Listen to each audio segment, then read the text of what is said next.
This is the Eat Well, Think Well, Live Well podcast. I'm Lisa Salisbury, and this is episode 95, Why You Might Want to Hire a Coach. Welcome to Eat Well, Think Well, Live Well, the podcast for women who want to lose weight but are tired of counting and calculating all the food. I'm your host, Lisa Salisbury. I'm a certified health and weight loss coach and life coach, and most importantly, a recovered chronic dieter. I'll teach you to figure out why you are eating when you aren't hungry instead of worrying so much about what you are eating. Hello, so good to talk with you today. Thanks for tuning in.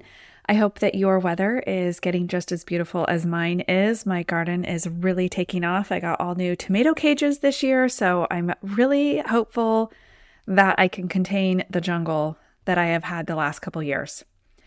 All right, this episode is all about what coaching is and kind of what it isn't.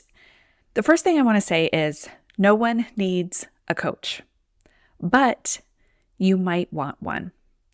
This is something I heard from a coach I trust and admire, and I have thought on it several times in the last few months because many coaches say almost the opposite. They say everyone needs a coach. It's like having a dentist. Everyone needs a life coach.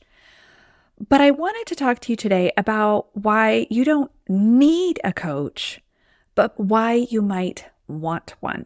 It's totally different. So I often say my clients lose weight, but I'm not going to say that you lost weight because I was your coach.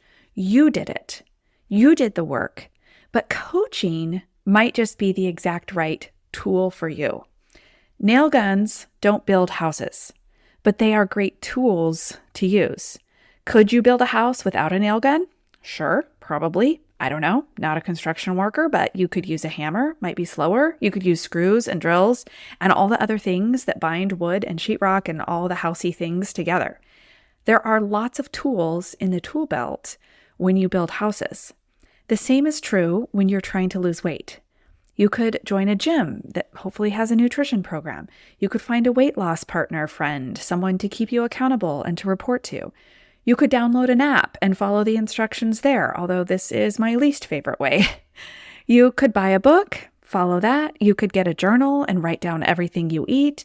There are tons of tools and useful resources for you to lose weight. Coaching is just another tool. The nice thing is that coaching actually encompasses a lot of those other tools. My coaching is a nutrition program, accountability, workbook with journaling pages, and a place for your food journal and your thoughts about food and cravings and all the weight loss things rolled into one. So that's reason number one why you might want to hire a coach, because it's a tool that you just want in your tool belt. Reason number two you might want to hire a coach is you might like who you are when you're being coached. I like who I am when I'm being coached. It's kind of like brushing my teeth. I mean, sometimes you could skip brushing your teeth, right? Your oral health is not going to greatly suffer if you fall into bed without doing it sometimes. But do you like that? Or do you like the way it feels when you brush your teeth and wash your face and then get into bed? You may just like who you are and how you feel when you're being coached. I know I've mentioned this one before, and I don't want to hang all of my coaching on this one client's comment, but it just hit me so profoundly. Like, yeah, this is why I love coaching. She said during one of our sessions, I'm becoming an emotionally stronger person, which makes me happier than being a thinner person. She has lost, I think, close to 40 pounds. I'm not sure. I've lost track, but this is what I'm talking about. She likes who she is because of the work she has done with coaching. You might like who you are and how you show up in the world when you're working with a coach and you implement the things that we talk about. Another client recently said, I've also switched my top priority from the number on the scale over to the feelings I want to have throughout the day, because those feelings are what we're actually chasing when we think of ourselves at a goal weight.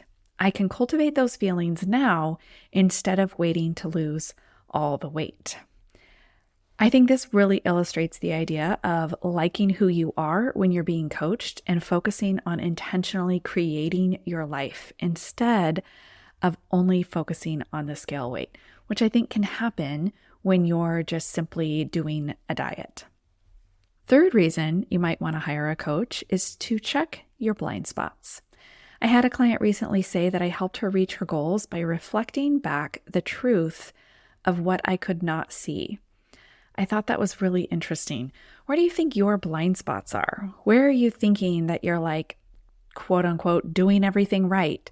Or maybe you aren't noticing what thoughts are really getting in the way of moving forward or moving past your cravings.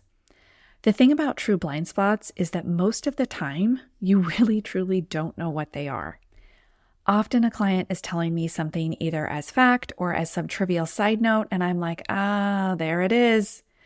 When I reflect that back to them so they can hear, hey, this is what you're thinking in that situation, it's often really surprising. This is similar to when you're writing an essay for school and you're reading it and editing it and thinking it's fine, and then you read it out loud to someone else to see what they think, and that's when you hear the grammatical error. Sometimes our thoughts sound very normal, if you will, inside our head, but then when you're speaking them out loud, telling a coach what it was you were thinking in the moment of the overeat, I'm like, oh, there it is.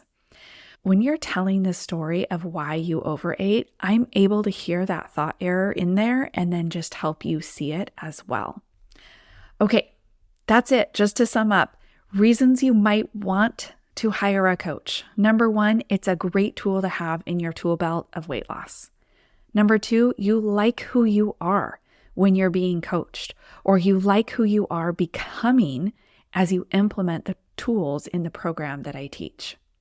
And number three, you're interested in what your blind spots might be. Coaching helps you consciously decide how to live your life, but you still create that life. If you say, I couldn't have done it without you after we're done coaching, then I've missed out on helping you understand the power always lies with you.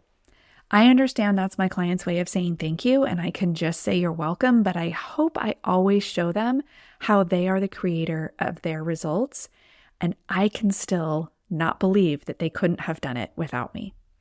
People don't need to hire me. You don't have to have a coach to lose weight, but people who get the most out of it just really want one. They want to work with a coach. If you've been listening to the podcast and your intuition has been nudging you like, I wonder what it would be like to work with a coach, and she sounds like just the kind of person I could talk to, you are probably a person who wants to hire a coach. Really, the best way to find out if coaching is going to work for you is to try it. Try some coaching. Schedule a time to talk to me directly and test it out. Schedule a free food planning session so we can meet on Zoom for 45 minutes and really get started on your weight loss. Hope to talk to you soon. As always, thanks for listening and sharing the Eat Well, Think Well, Live Well podcast.